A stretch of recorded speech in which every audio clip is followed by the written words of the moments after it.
Hello everybody, welcome back to the Gregorius Maths video. Welcome back to the Advent calendar. We're taking a slight break from the sort of abstract algebraic nonsense we've been doing in the last few days. And we're doing something more chill today. Pretty fun. And this proof, we're deriving the Euler product in a certain way. And this derivation was actually first shown to me at Math Society, which is something I did back in secondary school. It was shown to me at Math Society by a man of the name of Prasan. So yeah, I thought this was a great proof. So I thought I would share his knowledge with the rest of the world. Yes. Also, before I get into this, you might notice I'm wearing merch. For those of you who are newer viewers, you might not even know this exists. But yeah, this exists. There is merch out there. Apparently, I was told that the link in the description is broken. So I'll fix that. I'll put a not broken link. And, you know, if you feel that you want to buy some merch, then go ahead. You know, Christmas is coming up. So, you know, treat yourself, treat others to a fashionable t-shirt. You know, just saying, you know, it's an option. Anyway, okay, let's get into it. So, yes, how are we going to prove the Euler product? Because those of you who are really OG may recall that I have actually done this about 5 years ago, maybe, but I technically have done this already. And that video that I made was just sort of with the standard proof technique. You know, the one that you see in most YouTube videos on the subject. The reason I'm making this video today is because this is a slightly different way of proving it, and we prove it using probability. So, how do we do this? We set up a probability distribution as follows on the natural, so it takes in natural numbers, so it's discrete. And it's defined as being the probability of x equals k is equal to 1 over k to the s times by zeta of s, where you just pick some zeta bigger than 1, some s bigger than 1. So, okay, let's check that this is actually a probability distribution. So we need to sum over all the probabilities, so the sum from k equals 1 to infinity of p of x equals k. This is equal to the sum from k equals 1 to infinity of 1 over k to the s zeta of s. Take out the 1 over zeta of s, and you're just left with 1 over zeta of s times by this sum, which is just zeta of s. So you get zeta of s over zeta of s, which is just 1. Okay, perfect. That's what we wanted to check. So we've defined our probability distribution, and we've checked that it is a probability distribution, which is good. Good start. Okay, now how on earth is this going to help us at all? Well, let's get into it.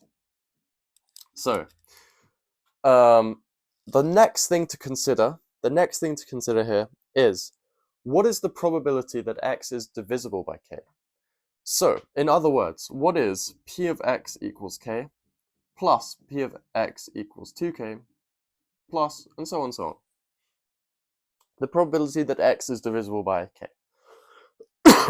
Okay, well, this is, okay, let's just plug it in. You know, nothing's stopping us from doing that. This is just 1 over k to the s zeta of s plus 1 over 2k to the s zeta of s plus, and so on and so on. And this is equal to, well, let's just take out 1 over k to the s zeta of s.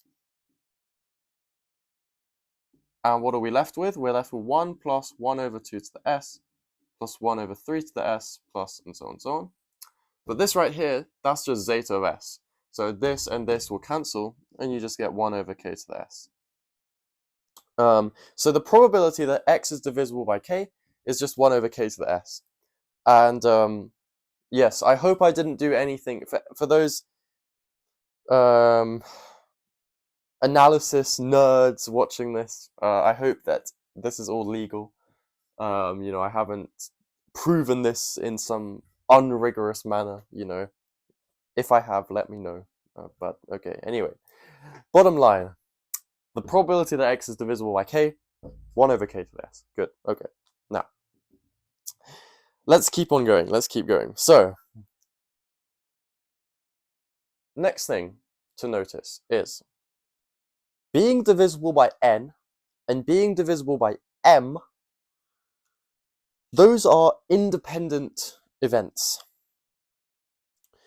So basically, like, okay, if I tell you x is divisible by n, that does not affect the probability that x is divisible by m. And so what can we say? Well, if two events are independent, then the probability of n and m is the probability of n times the probability of m. So it multiplies, basically. So, more importantly, the probability of not being divisible by p, I'm going to use suggestive lettering now, the probability of not being divisible by p and not being divisible by p prime, say, that is also independent.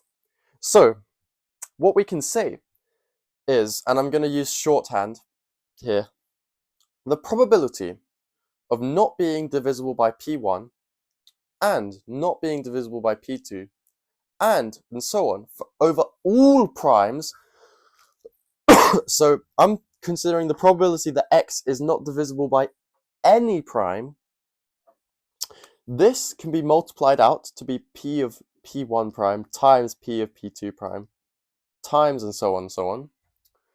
But this is equal to, well, if the probability of being divisible by k, or the probability of being divisible by p is 1 over p to the s, then the probability of not is just 1 minus 1 over p to the s. So this is just 1 minus 1 over p1 to the s times by 1 minus 1 over p2 to the s times by and so on. Okay, let's write this more compactly. This is the product over all primes p of 1 minus 1 over p to the s, like so. To write it a bit more, even more suggestively, you know, to really get the gears whirring, okay, to really emphasize, okay, an Euler product is emerging from the shadows, you know. But okay, let's think about it for a second. Which number is actually not divisible by any of the primes? Well, the only such number is x equals 1. So this is equal to p of x equals 1. Okay, so here's the grand finale of the proof is p of x equals 1 is the product over all primes of 1 minus 1 over p to the s. P of x equals 1, if you plug in k equals 1 into here, you just get 1 over zeta of s. So you get 1 over zeta of s is equal to the product over all primes of 1 minus 1 over p to the s. But, now we just reciprocate both sides, and you get that zeta of s is equal to the product over all primes of 1 over 1 minus 1 over p to the s. Because if you take the product of 1 over thing, you just get 1 over the product, so that's legal. And anyway, boom, Euler product derived. So, yeah, I hope that if you're watching this, you haven't seen this proof before, and I hope that you found this enlightening, or you found this fascinating, or you just simply enjoyed watching this video. But yeah, that's all I have to say for today. Other than that, I'll see you tomorrow. Yeah. Goodbye.